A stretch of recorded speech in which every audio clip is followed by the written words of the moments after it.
What's next? This is a question we're all having to ask and answer more frequently. I'm Jenny Blake, your host of the Pivot Podcast and author of Pivot, The Only Move That Matters Is Your Next One. For show notes from this episode, visit pivotmethod.com/podcast. If change is the only constant, then let's get better at it. Here we go.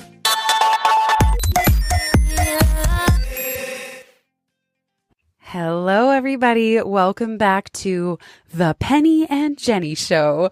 This has turned into its own spin-off sister show of the Pivot Podcast, of course, under the same umbrella. But Penney Pierce and I have just been having so much fun. We've done 6 or 7 episodes now, and we decided, let's just run with it. Today's conversation is going to be about the intersection of spirituality and small business or solopreneurship. And in fact, it is now time that the Penney and Jenny Show have its own URL. So you can go to pivotmethod.com/podcast/PJ to get all of our past interviews together. Penney is a mega expert, although she probably would have used that exact term on things like intuition, transparency, frequency, perception, dreams, 24-hour consciousness. She's just such a brilliant thinker and a kindred spirit and a kind soul. Like, we became fast friends when we did our first interviews together. And now, just for fun, we kind of will ping each other. What should we riff on next? So with that, Penney, welcome to today's P&J show. Well, welcome yourself. Thank you. It's great to be here. I know. I love these things. Me too. And when we were brainstorming what we could talk about on this one, you said that a while back in running your own business, you stopped doing things out of obligation. And in fact, you even dropped the notion of service, that you had had a role in performing service of some kind in so many of your past lives that you just decided, you know what? Enough. I'm going to focus on fun instead. Can you say more about that? That's right. I know. Well, it came down to, I think we were talking about motivation, and maybe being authentic and staying in touch with what really truly motivated you. And I had a lot of readings where people told me about my past lives. And in those, I had been a minister, I had worked in the church. I had, been a missionary once, where I had traveled to India and, all that kind of thing. And my career in this life really started up the same way, although not in religion. It was like I wanted to help people and be a counselor and bring them into spiritual clarity. And I remember standing in my living room once and raising my arms up and to the east, south, west, and north. Bring me people, send me people, and I will serve them. And I did that for, oh my gosh, I don't know how many years, until I realized I am just sick of serving.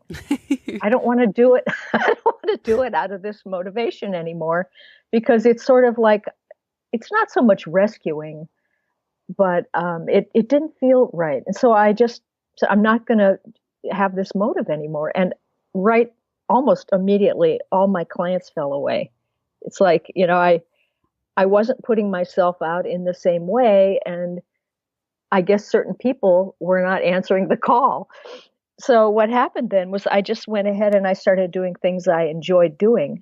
And then I realized, well, wait a minute, I still really enjoy counseling. I like talking to people. I still like writing. I still like thinking about higher things. And all the things I had done before, I still liked.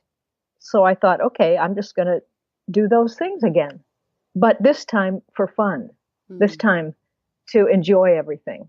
And then new people came in and it all came back and started flowing in a whole different way. So, I think it's like every so often we really have to take stock of ourselves and see what's our deepest motivation here in what we're creating. It seems like it's very American to associate hard work. That like work isn't supposed to be fun. Work is work. And I know in the past, I've been trying on recently a mantra of work easy, So instead of hard work, like, what's easy work? Just as you said, what's fun? But I know that sometimes people feel like, well, who am I to only filter my work based on what's fun? You know, there's a fear that, well, nothing would ever get done or I wouldn't earn any money. And yet it's not true. It ends up being the best kind of work, but it can be a scary leap for people. Yes. And I think in some ways that idea that, oh, I should just have fun in my work is an American thing too, because when I travel in other countries, it has to do with seriousness and how Americans are so self-indulgent and that's true. And all that. But even generationally, some generations would say, what on earth are you thinking that? Like even my mom at times would say when I was at Google, you don't need to be passionate. Like work is work. It's not about freedom. Yeah, that's right. It's not about freedom. But I feel like greater genius can be accessed when you're non-sacrificial, and following your highest motives or your most curiosity, entertaining yourself by what you do allows more of you, the soul, to come through in what you're doing, which brings with it, it brings with it more of your own talent, genius, but also you're so much more connected with the collective consciousness, like all souls, all beings, and the needs that everyone has, that ideas will come to you that you think are yours, but really they're everybody wanting you to have that idea, so you'll do it and give it back to everybody. And so you're in kind of this natural sense of service, although it's your own favorite self-expression that comes through you, if that makes sense. Well, I love what you said about, I love what you said. Greater genius can be accessed when you're non-sacrificial, that it allows more of you, the soul, to shine through. And that's so true, because if we think about, even cooking a meal, if someone cooks a meal with resentment as a martyr, like, oh, I'm just breaking my back, you almost don't want to eat it. And and yet if someone cooks a meal, like my friend Anne really shows love through food, and she stayed at our apartment once, and next thing I know, we come back from the holidays and there's like 5 dozen cookies in the freezer. We ended up, this was a blessing and a curse, because Michael and I then ate like 5 cookies a day. We were almost ate more, so they'd be gone because we love them so much. And Anne's always leaving us these gifts of food, and I can tell that it's love in a box.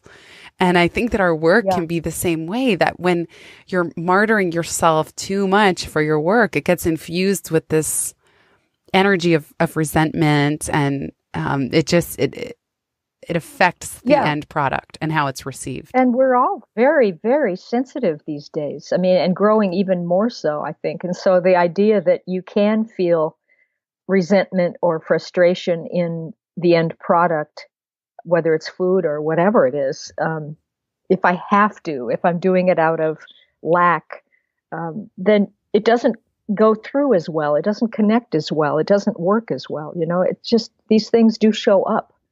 Hidden factors show up now.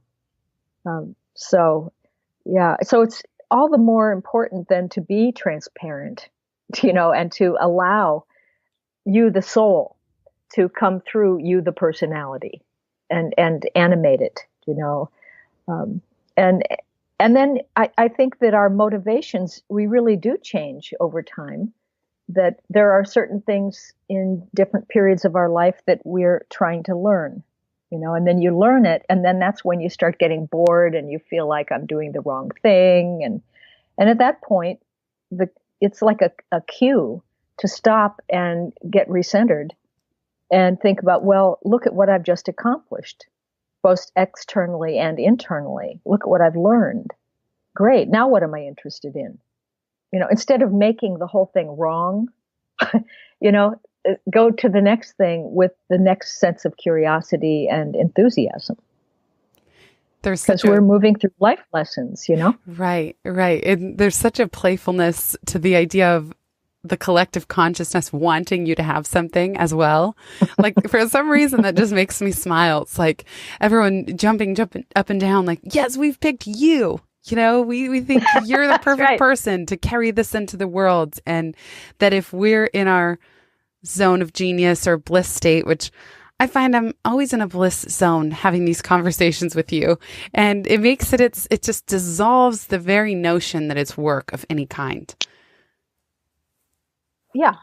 Um, well, it's too bad we have the word work, actually. I don't know, but Martha Beck I think actually, that she just calls it play and rest. And she says if work doesn't feel like uh play, then don't be doing it. yeah, I mean it's self-expression, and I think there are times when we want to be intense and really focus and push hard and get into it, and have that kind of, you know, just that wonderful involvement.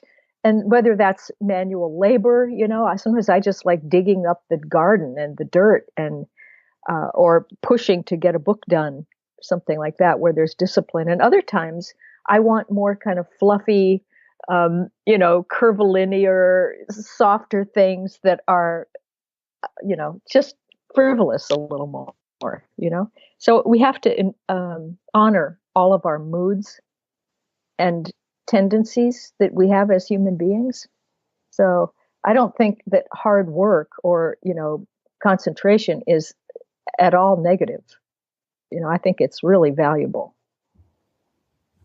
That's a great point, that there is a difference between focus and immersion, and then the notion of shoulds. I Yeah. think when I think of work in a context that doesn't work, so around shoulds, and we were even saying how we planned this podcast. It was kind of like, hey, this is coming up a lot. This idea of spirituality and business. Hey, and I think we exchanged an email about another recent episode, and then it was like, well, we should do an episode. We should just chat about that. Cool, great. Hey, want to jump on a planning call? Okay, great. We brainstormed, had a great time, and then we just jump on this. And even at the beginning, we're like, well, what should we call this one? Who knows? Let's see how it goes, see how it blows. We'll figure it out later. Yeah, and that's what brings the fun in. I can't believe curvilinear. Is that a word? It's the coolest word. If it's not a word, it should be, and it will be attributed Yes, to you. No, it is. It actually is in the dictionary. I'm sure of it. Wow. But one other thing I thought of was what we were talking about earlier was how, and this relates a bit, of how we need to honor our likes and dislikes in what we choose to do in our work. I mean, I like teaching and working in a setting where I have groups that I'm like lecturing or, doing workshops. But I tried doing keynote speeches, and oh my God, it was so nerve-wracking for me. It's probably the most tense, upsetting thing that I have done, and you thrive on it. It's like, so I've just decided, okay, I'm not going to do keynote speeches anymore. I'm going to do the kind of talking that I enjoy, that allows me to flow the way I like to flow. Yeah. And I know so it's okay to say no to some things, I think. Yeah. Well, I think that'd be a big relief to some people listening where they feel pressure. I mean, in the momentum community that I run, we talk all the time about how I think I attract people that just don't want to fall into the social media shoulds. So by nature, our group is kind of like, oh, do I have to do all of these marketing things that I'm seeing? And in your case, you felt that even keynote speaking was not for you. And you're right. I love it. I really enjoy it. Although I used to turn bright red in front of the room. Even the other day, I was introducing myself. All I had to say was my name and my role for a group I was volunteering with in front of the room. And my heart was pounding out of my chest. And I've been paid to do professional speaking for 7 years, let alone training for almost 12.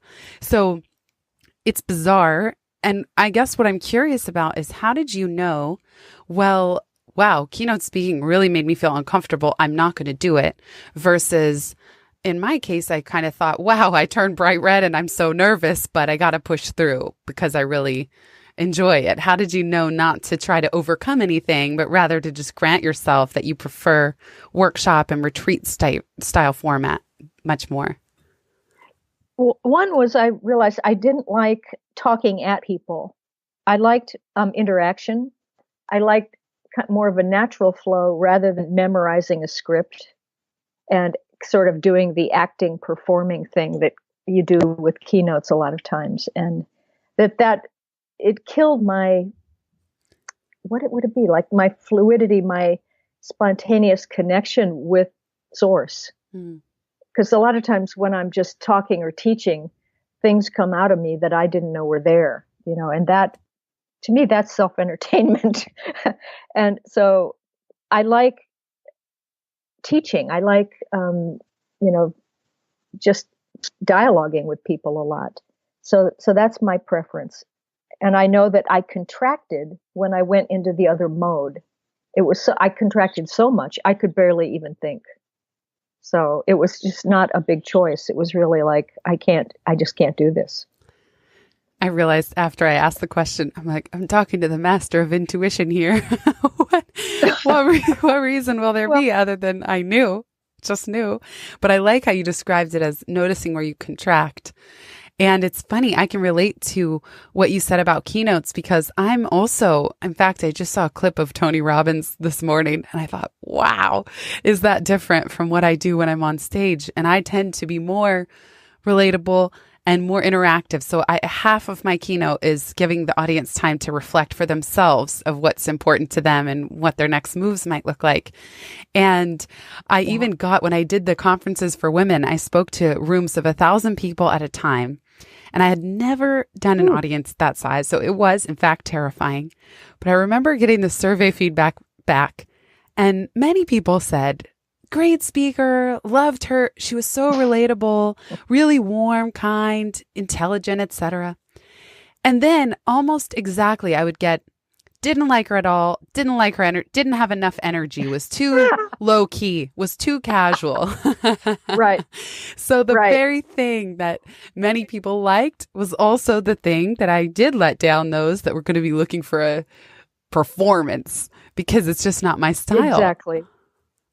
Exactly. And there's always going to be that, always, no matter what you choose,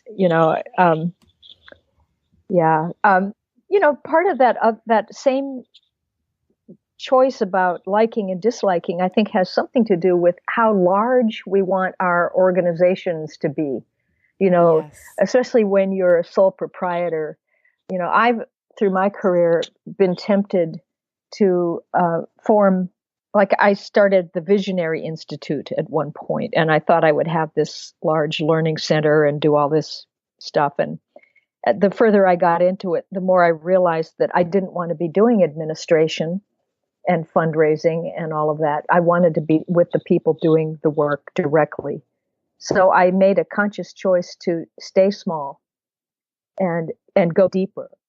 And also, I think we could talk too about how that relates into promotion and how we promote ourselves. But how did that work for you?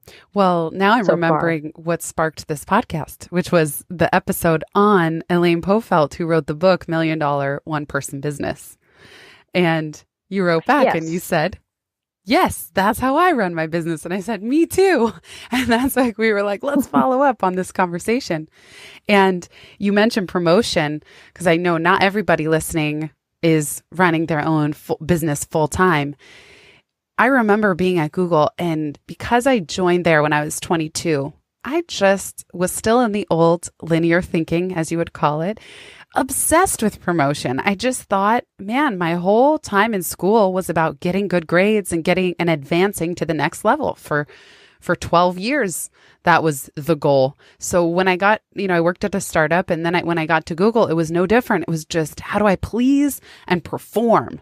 And please and perform and do it over and over and over until I would get promoted. And I did get promoted twice in my first 2 years there, which was a lot, even that was fast for Google standards, which was growing a lot at the time. And then toward the end of my time at Google, I realized this is exhausting.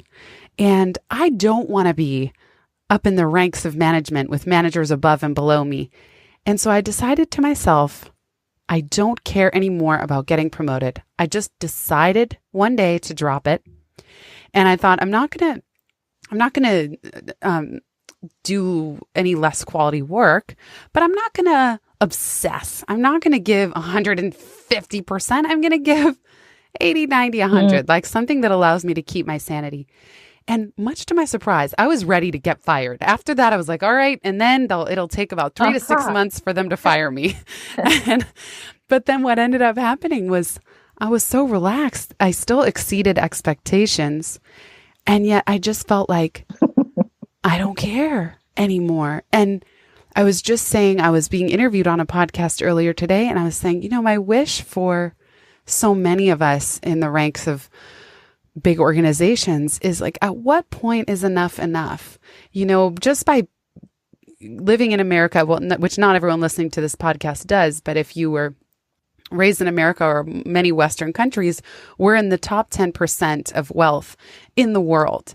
And why then do we get in these organizations and then obsess and make ourselves miserable when the salary that you already have, the position you already have in many, many contexts could already be plenty? Yeah. Uh, the whole thing of climbing the ladder, working hard, getting success. Something, I mean, I was in the corporate world for quite a while before I became self-employed, and I know that one. But I also think over the years I have redefined success for myself, or how it's achieved as well. And like, it's not for me about making a huge amount of money. It was more about getting my ideas or the perspective and understanding that I had access to out to as many people as possible, so change could occur in the world more easily or rapidly.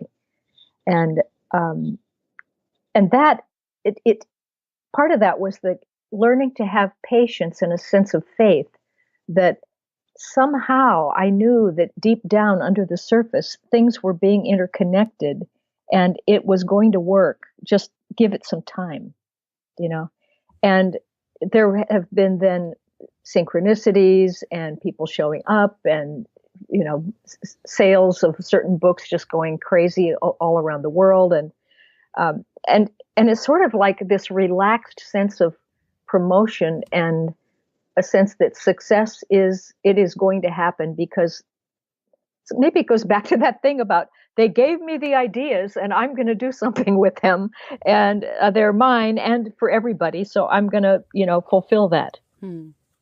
I don't know if that makes sense, but I have not gone back to that thing of having to be better than others, outshine people, be first, but get to the right people instead. Connect with the right connections. I really love that. And me too. I'd say for about 5 years now have been so much more surrendered and relaxed. In a way, entrepreneurship taught me that, because the first 2 years I was on the just more linear model, more stressed. I was never very competitive. Like, I do believe that there's enough out there for all of us. You mentioned this patience and sense of faith. How did you start to develop those muscles? Because I think for some people, there's a gap between that sounds nice, but I'm panicked on the inside. So what was it that allowed you to shift into that mode?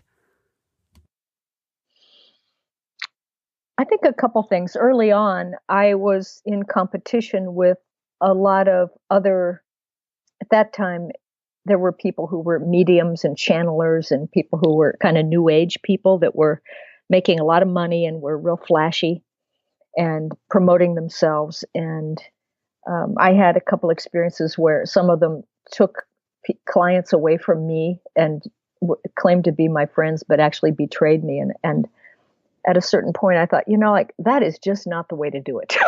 I am not going to be like that. And I decided I'm going to be real. I'm going to do what's honest. I'm going to, get the best information I can do, and I'm going to put it out there, and it'll find people, or people will find it, and then we'll see.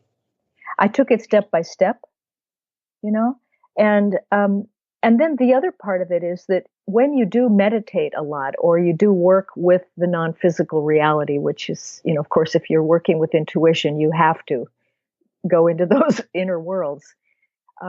In those inner worlds, it's like there's really no time and space. So you can just telepathically think about somebody and they get it in that world. So I used to think up marketing strategies where I would go into the inner worlds and put the word out, and it wouldn't be recognizable in the physical world. For instance, in the physical, I would put ads in magazines or announcements and things like that for work I was doing, and I'd get no responses from that, but people would start calling that had heard about me from some friend or something else, and the interconnections came from other directions.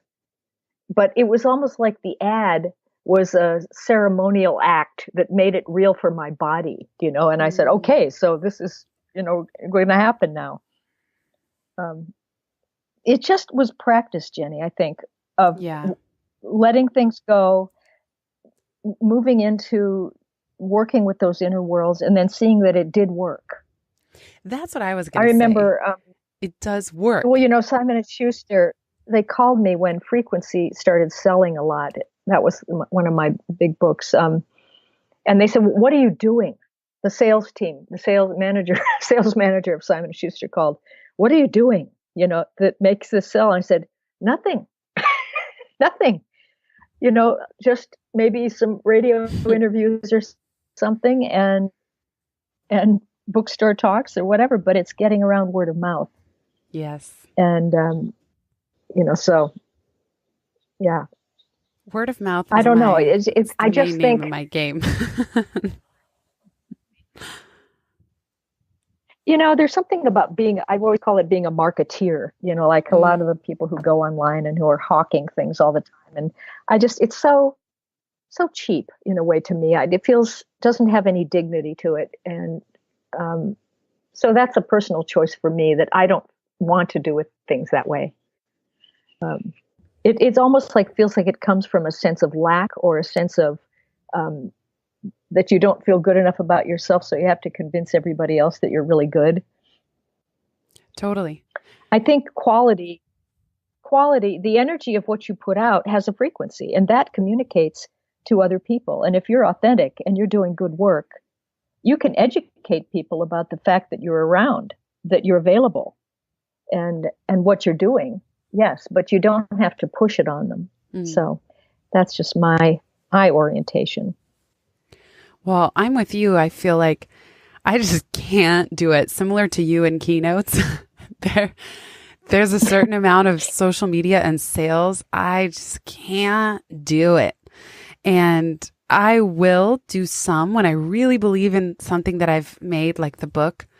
But I learned early on in my business, I cannot stand being an online marketer where my goal all the time is to launch courses and create funnels. And something funny, for years, I've had the feeling I should do Facebook ads. I know people who earn 6 figures a month, some of them doing Facebook ads, and this is their number one way that they get customers and clients, and it's so easy. And years I had it on my to-do list and I couldn't bring myself to do it. And then I realized why. And I realized I don't even like posting on Facebook for my own personal life, whatever's going on. I don't do it. I just live my life, and I don't want to get hooked into the cycle of, I just don't want to. And it's fine if others enjoy that, and that's cool. But why would I then advertise? It just felt out of integrity to me to go pay money and try and kind of collect people on a platform that I didn't even like. So, and we use Facebook for my momentum community. We have a private Facebook group, and those are the exception where I do feel I can connect with very like-minded people, and it is a good platform because so many other people are already on there on a daily basis. So other things I tried didn't work, but yeah, I just realized that. Well, that's really not marketing. That's really more like you doing your keynotes where you're dialoguing and you're connecting with people.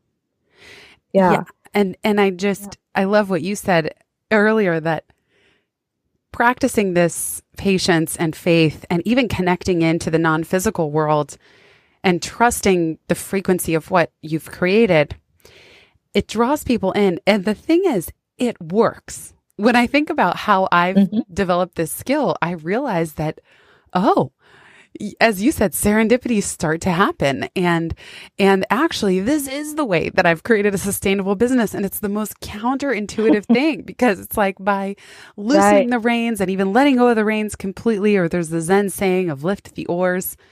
And somehow by not paddling, the boat moves faster, or it moves in the direction that I don't even see yet, but the direction creates itself as the boat moves down the river. Yeah. Yeah. I think, you realize that souls are all interconnected. And, if they want me to put this material out, or for you to put out the pivot material, then there's people who want it. And if you hold the vibration of that truth that you're talking about, they find you. It's frequencies that resonate. That's it. It's all energetic.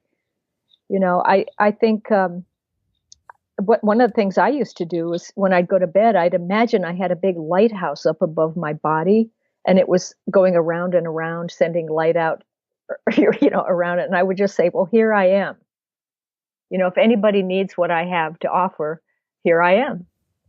Come find me.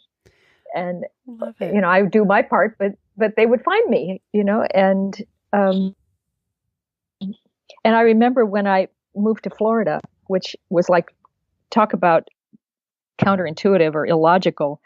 I came here because my mother had gotten sick, but after being in Marin County, Northern California for 30 years, it seemed like, oh my God, what am I going to do? There's nobody who thinks like me here. And my inner voice told me to just be exposed, and don't try to hide, and don't try to put up any walls or anything, and just be a clear space in the field of Florida. And okay, so I practiced that, and what that does is it kind of draws in. It's like a vortex of some kind. And you do this in your imagination. And, I swear, we are so telepathic, very sensitive to energetic differences in realities, that we know how to find the people we need next. Mm. Whether that's to be coworkers with, or to have teachers, or to have students, or whatever it is. I think it's all, it's a kind of an art that we haven't really learned much about yet, but that we will be learning a lot about, because we're becoming so energy sensitive. Someone should write a whole book series on that. Right. See what I did there? I always like to redefine terms. So, like, what do you think success actually is? When you think about it on the physical level, it's one thing. As you start to go down into the energetic and the for the soul, for a lifetime, what is it? Yeah. Well, it's funny. I actually was adamant that we not use the word success in Pivot almost at all. I don't know if the word is in there even one time. If it is, it has some nuance around it. And I certainly didn't want it in the title. That there were some discussions around subtitle, like something to career success. And I just thought, absolutely not, because it has such a skewed meaning, I think. Yes. And what I love about your Florida example is that by you getting this message to be exposed, don't try to hide, be a clear space, I can also imagine that on some level that put you at ease. So instead of pushing against Florida, like, you're not my place, you're not my people, I'm not going to find them here, even on a very subtle level, because I know you're a very friendly person, but there was an openness to you that people could also sense, that openness, that because of this message and this intention to be a clear space, in a way that allowed you to drop anything that would have cluttered your field. And so therefore your calmness also attracted the right people to you. True. And also it didn't put me into oppositional thinking, which would have attracted people who didn't understand me or felt threatened by me. Right. Or linear thinking. I think is helpful. I think linear thinking also has to do with geography and demographics. Like I have a lot of clients who will say things like, well, I just don't know if I can find clients in my town or in my city or in this Hmm. demographic that I want to serve. And I never buy that. Like we live in an ever connected Right. global economy, and where there's a will, there's a way. I just don't believe in, even every now and then I dabble in the great New York City sport of open houses and going to open houses and sort of dreaming about an apartment. And I talked to my real estate broker, and he started giving me all these statistics about why I wasn't going to get a good deal on the type of place or any certain percentage less than what I was wanting to pay. And I said, listen, you could tell me statistics all day, but that's not going to work for me. Like I need that magical intersection of they really got to get an apartment off their hands. I'm ready to go. We meet at some magical number in the middle that wouldn't have happened under normal circumstances. Like I can't, the statistics game is not going to work in my favor here in an economy where Yeah. Russians and Chinese people are coming in with all cash, buying pied-à-terres that they never even use. Mm. Like, I'm not going to win the statistics game. I can't go by what happens on average. For me, it's going to have to be Yeah. this unique combination and doing some of the physical world steps, like actually going to an open house with a lot that I do on the spiritual Right. level of, hey, universe, show me Exactly. if it's time. It's a combination. It's, what is it like? Praise Allah, but tie your camel to the post or something. You just, you do the physical and you do the non-physical. And the physical is like, sometimes I feel like these things are just like treading water or holding space. And then the universe does all the work, really. The Right. field patterns itself accordingly to the way you hold things, which is like I talk about a lot the inner blueprint, and that we have, you know, like maybe for each of our kinds of work, we have this pattern that we haven't even really defined, but it's like for me, it's like somehow bringing this certain kind of large amount of information in, translating it, making it accessible and understandable about transformation. And yours is, pretty similar, I think, actually, I was from going a to say, I'm like, different point of view. I was like, I don't even know what mine is, as you say. Oh But man. in a way, that pattern then But yeah, causes the materialization of the form. And the pattern evolves, as we evolve. And so then the form starts to come out of that pattern.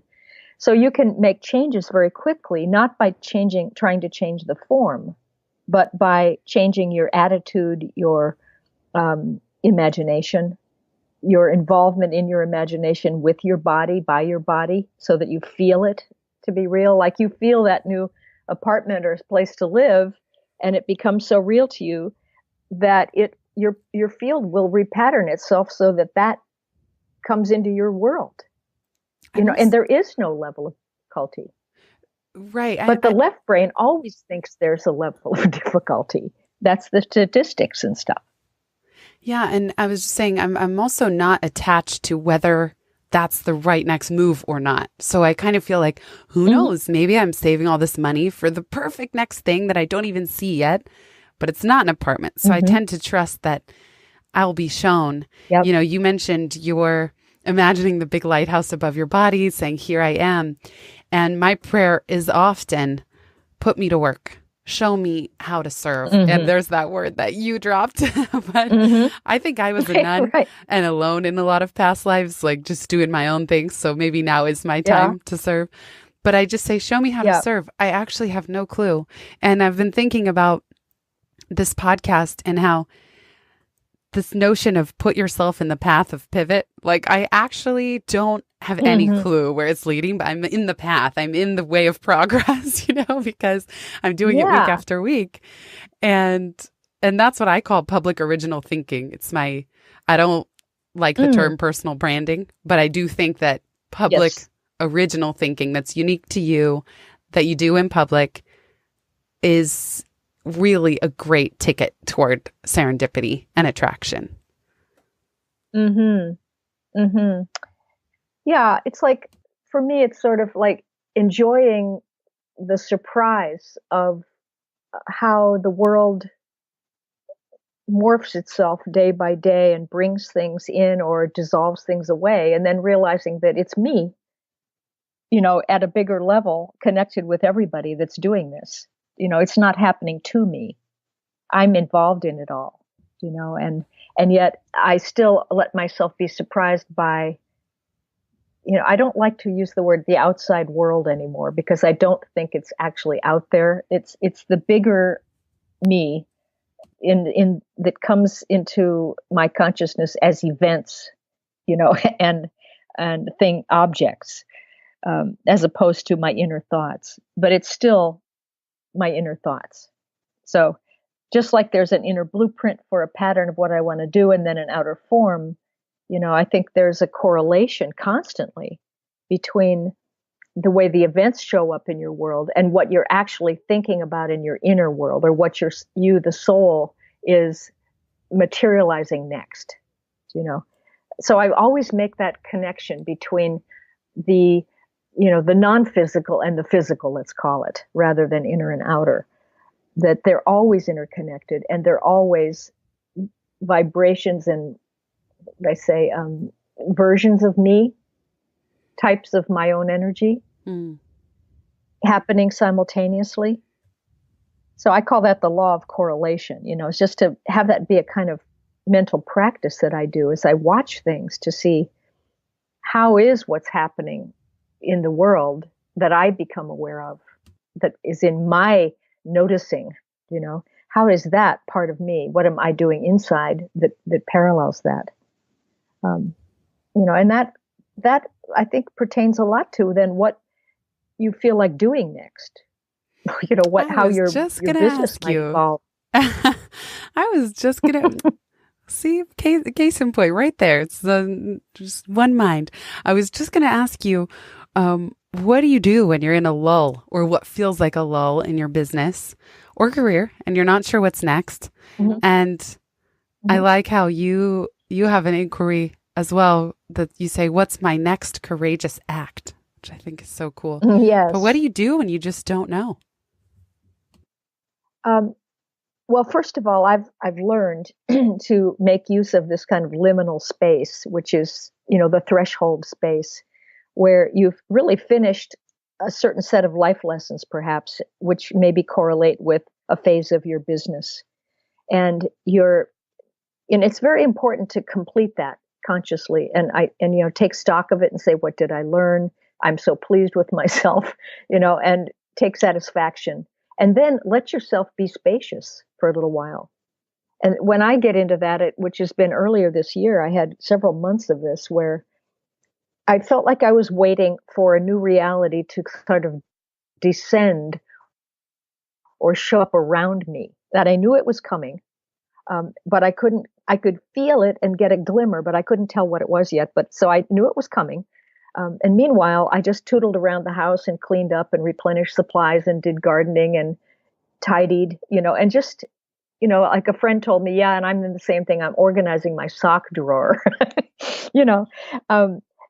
just do that kind of meditational sort of activities and keep checking, like, well, what's interesting now to me? And sometimes these things start to sneak in, like you read an article or you hear something on TV, or a friend in a conversation says certain phrases. In fact, I take notes now on my conversations with people to write down these cool phrases that they say, because those phrases will trigger me into whole new avenues of thinking sometimes. So you have to kind of pay attention to these little clues.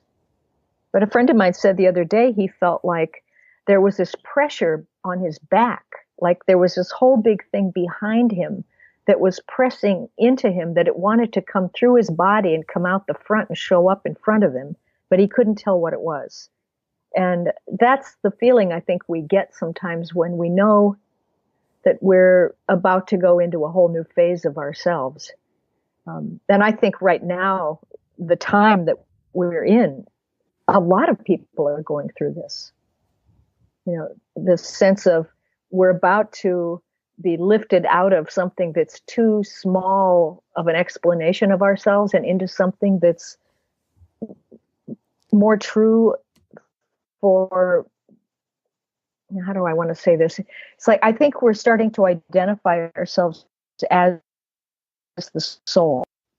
Another piece of this, Jenny, is like, I don't feel ambitious anymore, which is really weird. Although I'm very excited. It's like this kind of enthusiasm and joy at the next thing, or meeting all the new people that are come in the next phase. I'm excited. I'm not at all feeling lazy or, down. Yeah. I'm just waiting. I know exactly what you mean. And I can relate so much. I remember even when Pivot was coming out, I wanted it to do well, of course. I trusted that if it was good, people would tell their friends. There's the word of mouth.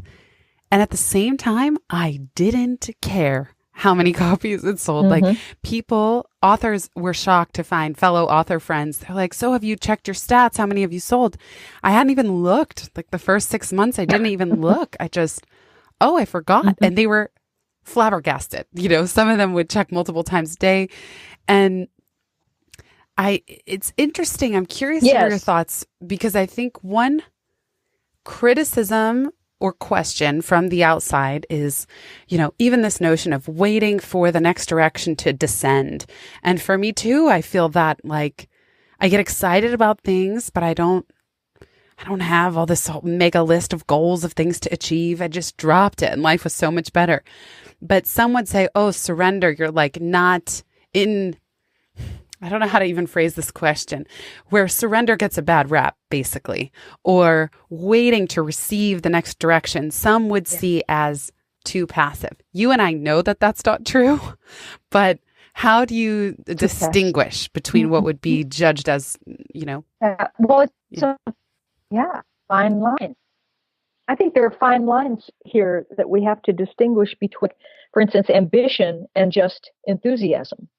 There's a whole different motive there. One's coming out of a sense of lack and not feeling the self, and the other's coming out of being full of the self and overflowing into the world.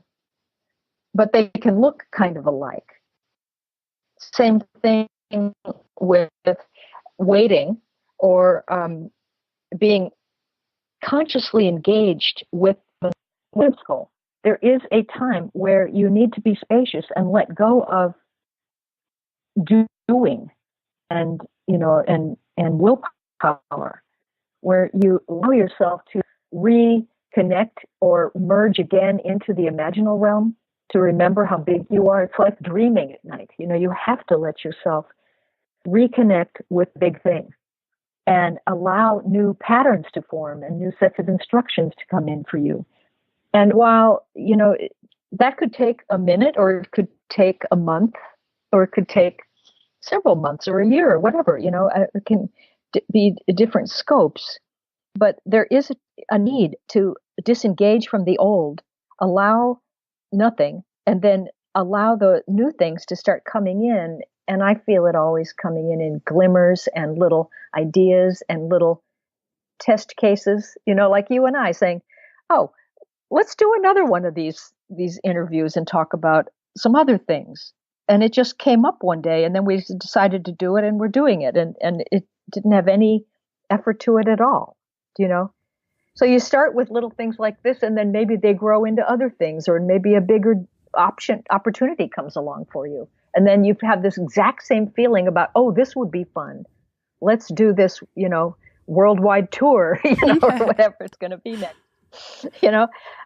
But you're still in that, I think, almost childlike sense of, oh, let's use the red crayon next in my drawing. I love it. That actually reminds me, we said, if this goes well, we could always do an in-person workshop, maybe in New York. Wonder if anyone's interested. That's right. So in fact, I'm going to say right now, I'll put an email capture, a way for you to just say, yes, keep me posted. It's at pivotmethod.com/podcast/PJ. And put your email. Like, we're not going to spam you. Don't worry. Just put your email and you'll let us know if you would want us to do a workshop, because Penny and I, this is part of our process too. We just thought, oh yeah, that could be fun.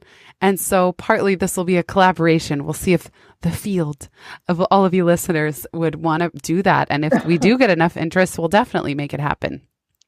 Absolutely. Yeah, I think it's the information we have fits together pretty well, because I'm like really interested in this whole new perception and moving out of the information age into the intuition age, and how processes are going to change, how our perception is going to change, and how we'll do things differently, so much more effortlessly, and applying that to specific things like business and seeing how different areas are going to shift. That's what fascinates me. And I think your material's really so much the same around that whole same idea. Definitely. And I think it's so powerful just to get like-minded people together in a room. But like how you feel about keynotes, that's how I feel about marketing in-person events. It's just like, I find it so stressful to try and like fill the event, and how many times you have to email to fill an event. So I feel like, all right, if the interest is there and we can joyfully and easily fill a room, great. We'll do it. Yes. Yeah. I'm with you on that one. I've done that myself for too many times.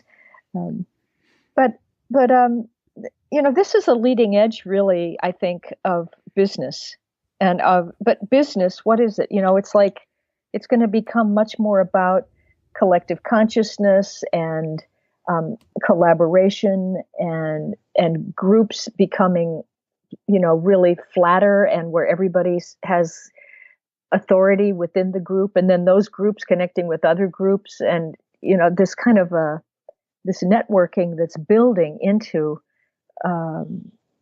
greater flows for, I really think, for the planet. When you boil it down, we've got to take care of this planet now before it gets really damaged. It's like getting to a point where, and I'm not a doomsday person, but I really think it's really time for people to turn on their light switches and start to be doing things that are proactive and positive for each other and for the earth. I don't mean to sound too lofty and weird. I agree. But I really think that's key. I agree so much. Yeah.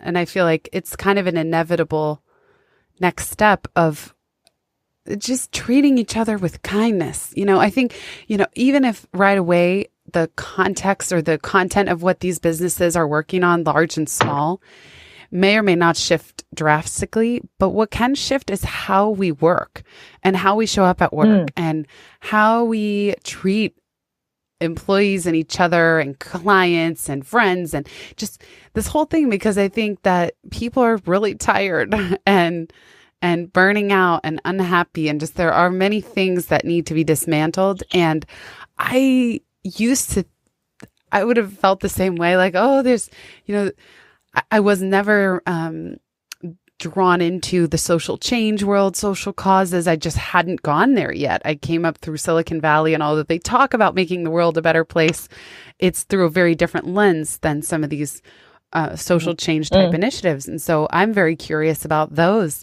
And now, I feel like I'm playing catch up, but it's just this feeling of recognizing how connected we all are, and how does that mean we can do business differently. And for me, just my number one thing is the golden rule for everything I do. It's just however I treat someone at any micro level is what I want this done to me. It doesn't even matter if it's the tiniest white lie. It's such a good place to start. And what happens then as we become more sensitive is we realize that there are so many ways that we are being violent or negative and hurting others that we accept as normal, like sarcasm, for instance, or just being apathetic or holding moods that don't allow other people to shine. There are so many subtle ways that we're becoming aware of in that as well. And then the other thing I think is that in terms of larger transformation and change that isn't just for a single person, but for groups and nations and even global, is that working with the non-physical realm, principles work differently there.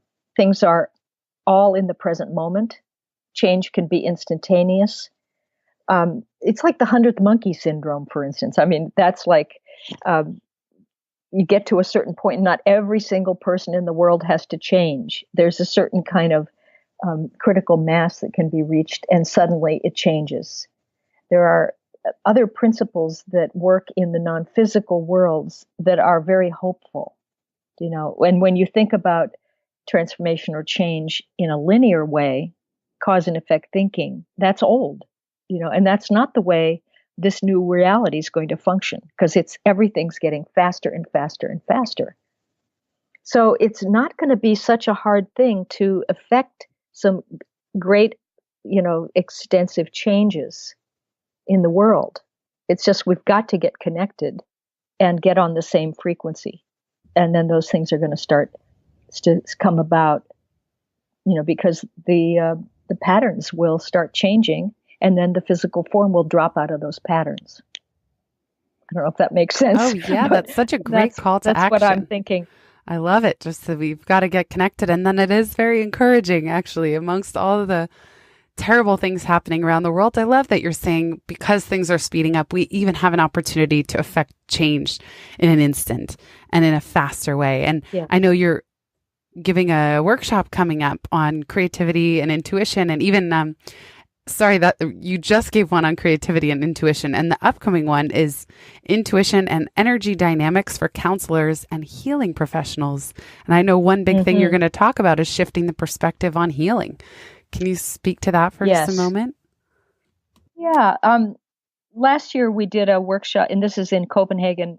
We did a workshop on intuition, and had a lot of counselors and therapists who came, and they wanted more information about how to apply intuition in their work. So as I started thinking about that, I started realizing that we're still looking at healing as a linear process. Go back into your past, dredge up things, try to bring it into the present, clear it. It's like go to therapy for 10 years and talk about it or whatever. And that right now, because things are so fast and everything's much more in the present moment, there are different ways to facilitate healing. And there's much greater possibility for instantaneous healing than ever before. And I want to help people understand how to shift their paradigm, really, of out of linear thinking into this kind of spherical, holographic, present moment perception, where things can happen so fast and also thoroughly. It's not just a little blip that then you go back to the old thing.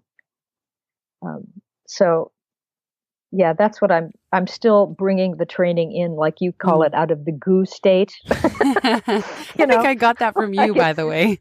I don't think I made that floating up. Around. Oh, I think you did it. I think you made that up. Or but, maybe I called it that. I feel like I often feel like I'm in a goo state. So yeah, totally. Anyway, yeah, I mean, there's things that are floating that want to come together with a certain logic to it that I need to sit down and let that come through. But yeah, so that's going to be a fun thing. And I think that training will lend itself towards something that you and I want to do. Mm-hmm. That I love it. That kind of change of consciousness. Yeah. Yeah, I asked Penney, I said, so tell me more about this workshop coming up. And she's like, oh, I don't know yet. It was great. She's like, oh, it hasn't come in yet, and it will. And probably for Penney, and you've done this so much now, but to even facilitate in the room more is going to come to you. And it does. Yeah. Things have come in that way too. Right. And people draw it in, right? Yes. I mean, that's the thing. You think you know what you're going to do, and then you start getting involved with the people, and their souls have knowledge that they want to be made conscious, and it all just works together, and that's the magic of it all. I love it. The joy of it. Yeah. Yeah. If any of you listening want to co-create together and be part of something like this, let us know. I'll give the link one more time. pivotmethod.com/podcast/PJ, all lowercase, as in, this is another episode of the Penny and Jenny Show. Penny, thank you so much. What a delight. What fun non-work. You are too. It is fun. It is so much fun.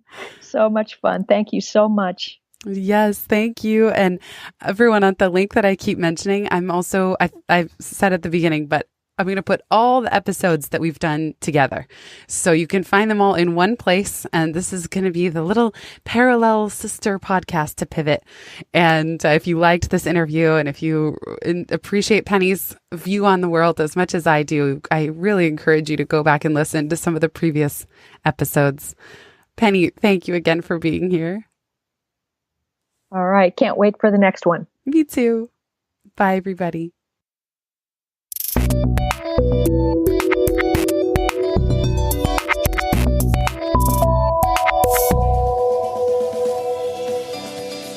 Thanks so much for listening to this episode of the Pivot Podcast. Make sure you don't miss an episode or my insider tips and templates by signing up for Pivot List, a curated twice monthly newsletter where I share the inside scoop on what I'm reading, watching, listening to, and the latest tools I'm geeking out on. Sign up at pivotmethod.com/pivotlist. Get show notes from this episode at pivotmethod.com/podcast and connect with me on Twitter at Jenny_Blake. Remember, build first, then your courage will follow. Hasn't it always?